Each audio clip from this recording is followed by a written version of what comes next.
बोल news headquarter.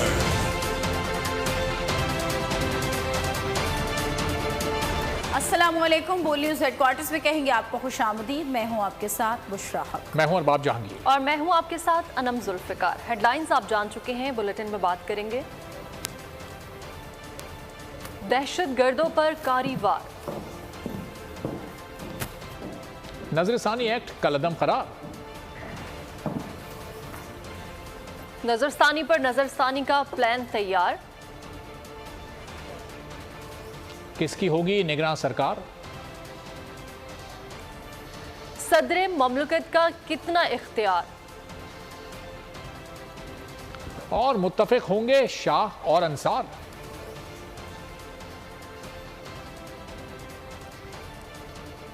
Security forces का बलूचिस्तान के इलाके केच में ऑपरेशन, 2 दहशतगर्द हलाक हो गए। ISPR के मुताबिक सिक्योरिटी फोर्सेस ने केच के इलाके में इंटेलिजेंस बेस्ड ऑपरेशन किया। हलाक दहशतगर्दों से भारी तादाद में असलहा और गोलियां भी बरामद हुई। बोल न्यूज के नुमाइंदा खुसूसी सलमान अमान हमारे साथ मौजूद हैं, उनसे मजीद जानेंगे। सलमान, क्या डिटेल्स हैं इस ऑपरेशन की आपके पास?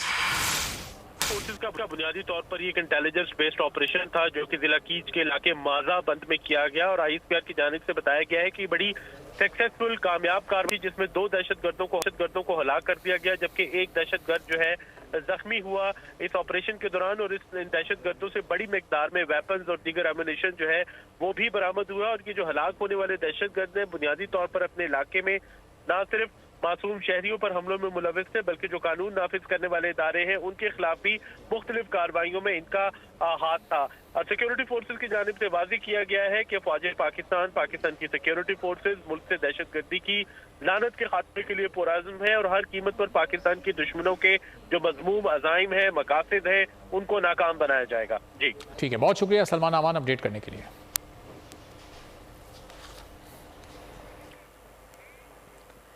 और अभी आपको बताएं कि सिंध में पीपल्स पार्टी की हुकूमत खत्म, सूबाई असेंबली तहलील गई। गवर्नर सिंध ने असेंबली की तहलील की समरी पर दस्तखत कर दिए हैं। वज़ीर आला सिंध मुराद अली शाह खुद समरी लेकर गवर्नर हाउस गए थे। आपको बता रहे हैं कि सिंध असेंबली तहलील हो चुकी है। सिंध में पीपल्स पार्टी की हुकूमत खत्म हो चुकी है। सूबाई असेंबली तहलील हो गई। गवर्नर सिंध ने असेंबली की तहलील की समरी पर दस्तखत भी कर दिए हैं। वज़ीर आला सिंध मुराद अली शाह खुद समरी लेकर गवर्नर हाउस गए थे। आपको बता रहे हैं कि सिंध असेंबली तहलील हो चुकी है और वज़ीर आला सिंध खुद समरी लेकर गए थे। वज़ीर आला सिंध मुराद अली शाह कहते हैं कि 5 साल इतने मुश्किल में गुजारे हैं। सिंध में पीपल्स पार्टी की हुकूमत खत्म हो चुकी है। आपको बता रहे हैं कि सूबाई असेंबली भी तहलील हो गई है। इसी हवाले से मजीद हमारे साथ मौजूद हैं सलाहुद्दीन। मजीद बताएगा इस बारे में। आज बिल्कुल सिंध असेंबली जो है उसको तहलील कर दिया गया है। इस हवाले से जो वज़ीर आला सिंध मुराद अली शाह एडवाइस लेकर गवर्नर हाउस गए थे और उन्होंने गवर्नर सिंध कामरान खान पिसोरी को जो है एडवाइस दी थी कि सिंध असेंबली को जो है वो तहलील कर दिया जाए, जिसके बाद गवर्नर सिंध ने उस पर एडवाइस पर दस्तखत कर दिए हैं और ये सिंध असेंबली अब जो है वो तहलील हो चुकी है। और सिंध असेंबली ने जो है 4 साल 11 माह 29 दिन जो है वो बिजनेस चलाया है और सिंध असेंबली अब 4 साल 11 माह और 29 दिन के बाद अब जो है बाकायदा तहलील कर दी गई है। सिंध असेंबली जो है अब तहलील हो चुकी है और सिंध असेंबली के हवाले से जो वज़ीर आला सिंध सैयद मुराद अली शाह ने पहले ही बताया था कि वो एक रोज कब जो है वो इस असेंबली तहलील करना चाहते हैं, तो इसके बाद जो है वो आज वज़ीर आला सिंध ने सिंध असेंबली से जो है वो बिल्कुल सी तहलील हो चुकी है। सलाहुद्दीन हमें आगाह कर रहे थे, बहुत शुक्रिया। सुप्रीम कोर्ट ने review of orders and judgments act कलअदम करार दे दिया। चीफ जस्टिस की सरबराही में 3 रुकनी बेंच ने 19 जून का फैसला सुना दिया। 87 सफाहत पर मुश्तमिल मुतफ़क्का फैसले में कहा गया है कि पार्लियामेंट ऐसी कानून साजी का इख्तियार नहीं रखती। ये मुमकिन नहीं कि कानून के आइन से हम आहंग करार दिया जाए। अदालत ने आइन का तहफ़्फ़ुज़ और दिफ़ा का हल्फ उठा रखा है। जस्टिस मुनीब अख्तर का इजाफी नोट भी मुतफ़क्का फैसले का हिस्सा बना दिया। बड़ी अदालत का बड़ा फैसला, supreme court review of orders and judgments act कलअदम करार। चीफ जस्टिस के सरबराही में सुप्रीम कोर्ट के 3 रुकनी बेंच ने नसरसानी कानून के खिलाफ दरख्वास्तों पर मुत्तफ़िक़ा फैसला सुनाया। खुसूसी बेंच ने 19 जून को फैसला महफूज किया था। चीफ जस्टिस सुमलता बंदियाल ने फैसला पढ़कर सुनाया। फैसला सुनाने से पहले दरख्वास्तों को काबिल समाअत करार दिया गया। 87 सफ़ात पर मुश्तमिल तफसीली फैसले में कहा गया है पार्लियामेंट ऐसी कानून साजी का इख्तियार नहीं रखता। रिव्यू ऑफ जजमेंट आईन पाकिस्तान से वाज़ेह तौर पर मुतसादिम है। यह मुमकिन नहीं है कि इस कानून को आइन से हम आहंग करार दिया जाए। हमने आइन का तहफ़्फ़ुज़ और दिफा का हल्फ उठा रखा है। फैसले में लिखा गया कि कानून आइन के मुताबिक है या नहीं। इस अदालती इख्तियार को बहुत एहतियात के साथ इस्तेमाल करना पड़ता है। जस्टिस मुनीब अख्तर का इसाफी नोट भी मुतफ़िक़ा फैसले का हिस्सा बनाया गया। कहा अपील और नज़रसानी मुतरादिफ नहीं बल्कि मुख्तलिफ चीज़ें हैं।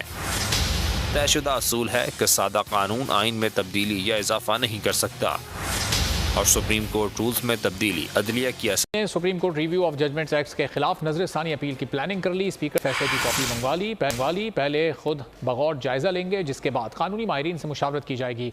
मशवरे के लिए अटॉर्नी जनरल को भी बुलाया जा सकता है।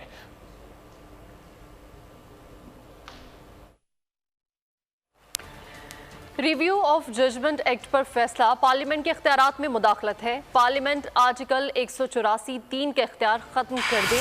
ना रहेगा ना बजेगी बांसुरी। रहनुमा नून लीग राना सनाउल्लाह का अदालती फैसले पर तबसरा। बोर्ड से बातचीत में कहा कि पार्लियामेंट को जो बेवकूफ़ किया गया है इसका नोटिस नए पार्लियामेंट में होगा। जो है वो किसी तौर पे जो है वो कायम नहीं रह सकेगा। इसको ये रिव्यू में जो है ये फैसला भी सेटिस्फाइड होगा। पार्लियामेंट को बेवकूफ़ करने की जो कोशिश है इसका भी नेक्स्ट जब पार्लियामेंट वजूद में आएगी तो इसका भी नोटिस जो है वो मुझे लगता है कि जरूर होगा, क्योंकि पार्लियामेंट आइन की खालिक है। पार्लियामेंट ने वजूद दिया है आइन को, वजूद दिया है सुप्रीम कोर्ट को। अगर वो कल को इन दफात को जो है वो आइन से निकाल बाहर करे तो उसके बाद तो फिर किसी के पास ये इख्तियार नहीं रहेगा कि वो आइन को रीराइट कर दे। अता तारड़ कहते हैं कि कानून के तहत नवाज शरीफ और जहांगीर तरीन की 5 सालाना अहली खत्म होगी। सुप्रीम कोर्ट नजरसानी कानून से नवाज शरीफ की वापसी का कोई ताल्लुक नहीं। कहा कि 16 माह की हुकूमत के दौरान किसी से सियासी इंतकाम नहीं लिया गया। चेयरमैन PTI कहते थे कि उन्हें नहीं छोड़ूंगा, जेल में उनको कोई सहूलत नहीं दूंगा। आज खुद जेल में सहूलियात का मुतालबा कर रहे हैं। इस कानून के तहत सिर्फ रिव्यू का राइट दिया था कि जिसका रिव्यू वहां से रिजेक्ट होता है उसको एक राइट मिल जाए कि वो असर नौ रिव्यू फाइल कर सके। तो मियां साहब का केस इस ज़ुमरे में आता नहीं है। मियां साहब का 5 साल की डिस्क्वालिफिकेशन की कानून साजी आ चुकी कि वो लाइफ टाइम नहीं होगी, 5 साल होगी, वो उनकी मुद्दत खत्म हो चुकी हुई है। जहांगीर तरीन साहब की भी खत्म हो गई हुई है। 12 अगस्त तक निगरान वज़ीर आज़म का नाम दे दें। सदर मुमलिकत डॉक्टर आरिफ अलवी का वज़ीर आज़म और कायदे हिज़्ब इख्तिलाफ के नाम खत में सदर ने वाज़े किया कि आइन के आर्टिकल 224(1)(a) के तहत सदर मुमलिकत वज़ीर आज़म और कायदे हिज़्ब इख्तिलाफ के मशवरे से निगरान वज़ीर आज़म की तैनाती करते हैं। वज़ीर आज़म और कायदे हिज़्ब इख्तिलाफ 12 अगस्त तक मौजूद निगरान वज़ीर आज़म का नाम तजवीज़ करें। वजीर आजम कौन, हुकूमत और अपोजिशन इत्तेफाक में नाकाम। सदर का दोनों को 2 टोक पैगाम। 12 अगस्त तक निगरान वजीर आजम का नाम दे दें। सदर मुमलिकत डॉक्टर आरिफ अलवी का वजीर आजम शहबाज शरीफ और तहलील शुदा कौमी असम्बली के कायदे हिज़्ब इख्तिलाफ राजा रियाज के नाम खत में सदर ने हिदायत की है कि 12 अगस्त तक निगरान वजीर आजम का नाम दे दें। खत में कहा गया है कि आइन के आर्टिकल 224(1)(a) के तहत सदर मुमलिकत वजीर आजम और कायदे हिज़्ब इख्तिलाफ के मशवरे से निगरान वज़ीर आज़म की तैनाती करते हैं। आइन के तहत वज़ीर आज़म और कायदे हिज़्ब इख्तिलाफ को कौमी असम्बली की तहरील के 3 दिन के अंदर निगरान वज़ीर आज़म का नाम तजवीज़ करना होता है। खत में मज़ीद कहा गया है कि मैंने वज़ीर आज़म की एडवाइस मंजूर करते हुए 9 अगस्त को कौमी असम्बली तहलील कर दी। अब वज़ीर आज़म और कायदे हिज़्ब इख्तिलाफ 12 अगस्त तक मौजूद निगरान वज़ीर आज़म का नाम तजवीज़ करें। निगरान हुकूमत के लिए खत क्यों लिखा? वज़ीर आज़म शहबाज शरीफ सदर मुमलिकत पर बरस पड़े। कहा सदर मुमलिकत को आइन की किताब पढ़ लेनी चाहिए थी। आइन के तहत निगरान वज़ीर आज़म के ऐलान तक मैं वज़ीर आज़म हूँ। 3 दिन में अगर अपोजिशन लीडर के साथ इत्तेफाक राय ना हुआ तो मामला पार्लिमानी कमेटी के पास जाएगा। आज अपोजिशन लीडर से मुलाकात ना हुई तो कल ज़रूर होगी। इस मुल्क के माशी हालात तबाहकुन होते और इसकी कड़ियाँ जो हैं वो पिछली हुकूमत से मिलती हैं, जिन्होंने इंतहाई गैर दानिशमंदाना तरीके से और बदतरीन गफलत से पाकिस्तान की माशी और सियासी और खारजी सूरत हाल को तबाह किया। हमारे दोस्त ममालिक, बरादर ममालिक ताल्लुकात में जो गर्म जोशी थी उसमें कमी आ गई थी। फिर अपनी इज्तिमाई काविशों से ये सारे दोस्त ममालिक को हमने राज़ी किया, उनको हक़ाइक़ बताए और आज आपने देखा चीन हो, चाहे सऊदी अरेबिया हो, चाहे UAE हो, चाहे कतर हो, चाहे तुर्की हो, सब ने पाकिस्तान की अपना इन 16 महीनों में पूरी मदद की, तायद की हमारे साथ। और अभी आपको खबर देंगे निगरान वज़ीर आज़म कौन होगा, ये फैसला नहीं हो सका। वज़ीर आज़म आज या कल अपोजिशन लीडर से मुलाकात करेंगे। सादिक संजरानी का नाम भी ज़ेरे गौर है। सादिक संजरानी गुज़िश्ता रोज़ वज़ीर आज़म शहबाज शरीफ और सरबरा PDM मौलाना फजल रहमान से भी मुलाकातें कर चुके हैं। हुकूमत की जानिब से जलील अब्बास जिलानी और तसद्दुक़ हुसैन जिलानी के नामों पर भी गौर किया जा रहा है। गुज़िश्ता रोज़ वज़ीर आज़म और अपोजिशन लीडर की मुलाकात हुई थी। मुलाकात में दोनों तरफ से 3-3 नाम पेश किए गए, लेकिन किसी नाम पर इत्तेफाक नहीं हुआ। शहबाज शरीफ ने वज़ीर आज़म हाउस इत्तेहादियों को इशाइये पर बुला लिया है। इस वक्त वहाँ पर क्या एक्टिविटीज़ चल रही हैं जानेंगे फहद चौधरी जो इस वक्त वहीं पर मौजूद हैं। निगरान वज़ीर आज़म कौन होगा, ये फैसला नहीं हो सका। वज़ीर आज़म आज या कल अपोजिशन लीडर से मुलाकात करेंगे। सादिक संजरानी का नाम भी ज़ेरे गौर है। सादिक संजरानी गुज़िश्ता रोज़ वज़ीर आज़म शहबाज शरीफ और सरबरा PDM मौलाना फजल रहमान से भी मुलाकातें कर चुके हैं। वज़ीर आला सिंध मुराद अली शाह कहते हैं कि 5 साल इतने आसान नहीं थे। लीडरशिप का शुक्रगुजार हूँ कि मुझ पर एतमाद किया। सिंध असम्बली में अलविदाई खिताब के दौरान उन्होंने साबिक हुकूमत पर भी तनकीद के निश्तर चलाए। कहा पीटीआई हुकूमत ने सिंध को इंतकाम का निशाना बनाया। कि असम्बली को डिसॉल्व कर दिया जाए और मैं सबको मुबारकबाद देता हूँ कि खैर आफियत से ये 5 साल मुकम्मल हुए। इतने आसान 5 साल नहीं थे।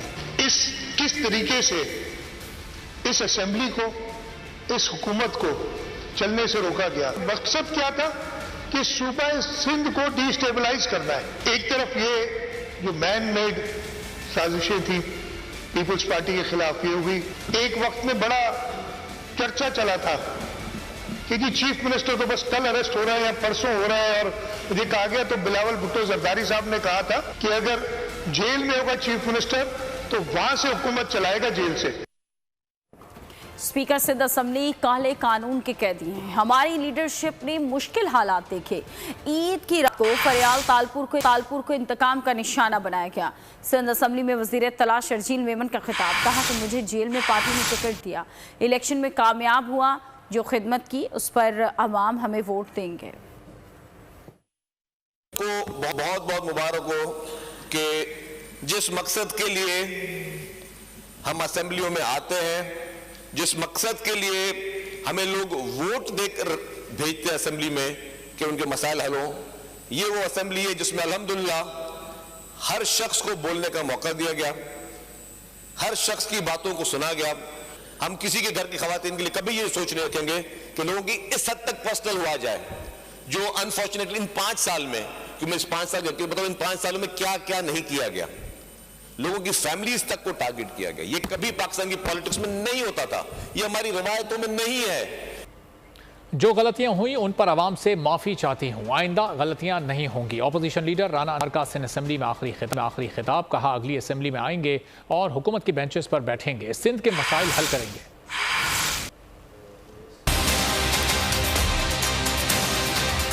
जो मुझसे गलतियां हुई मैं उन सबकी, आप सबसे माफी की तलबगार हूँ। पूरी अपोजिशन, अपनी पार्टी, अपने यहाँ और यहाँ बैठे मेरे बहन भाई सबसे। बात तो ये है कि सर कि आप जीते, सब जीते, लेकिन उस आवाम जो वोट देती है उस आवाम के लिए हम कुछ करें।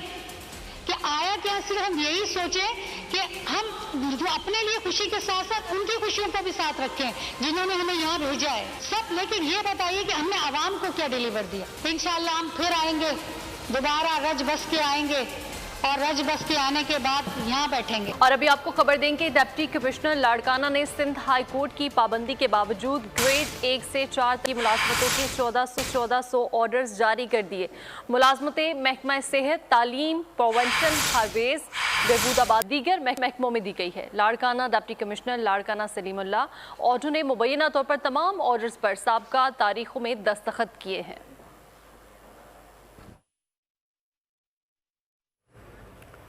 सखर से कराची आते हुए एडवोकेट हिकमतुल्लाह महसूद को अगवा करने के खिलाफ कराची सुपर हाईवे पर अल आसिफ स्क्वायर के करीब एहतजाज। कराची से अंदर सिंध जाने वाली सुपर ट्रैफिक के लिए बंद। एहतजाज के बायस गाड़ियों की लंबी कतारें लग गईं। एडवोकेट हिकमतुल्लाह के भाई का कहना है कि भाई को 16 जुलाई को अगवा किया गया, लेकिन पुलिस अभी तक भाई को बाजियाब करवाने में नाकाम है।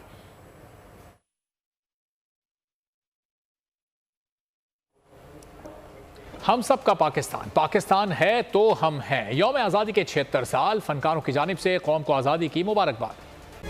तारीख का अमीन,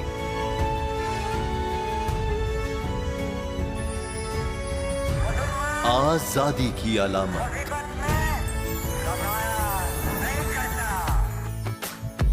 हुस्न का आईनादार, फिक्र नजरिए की अक्कास, सरफराजी का गवाह, यानी हम सब का निगहबान पाकिस्तान।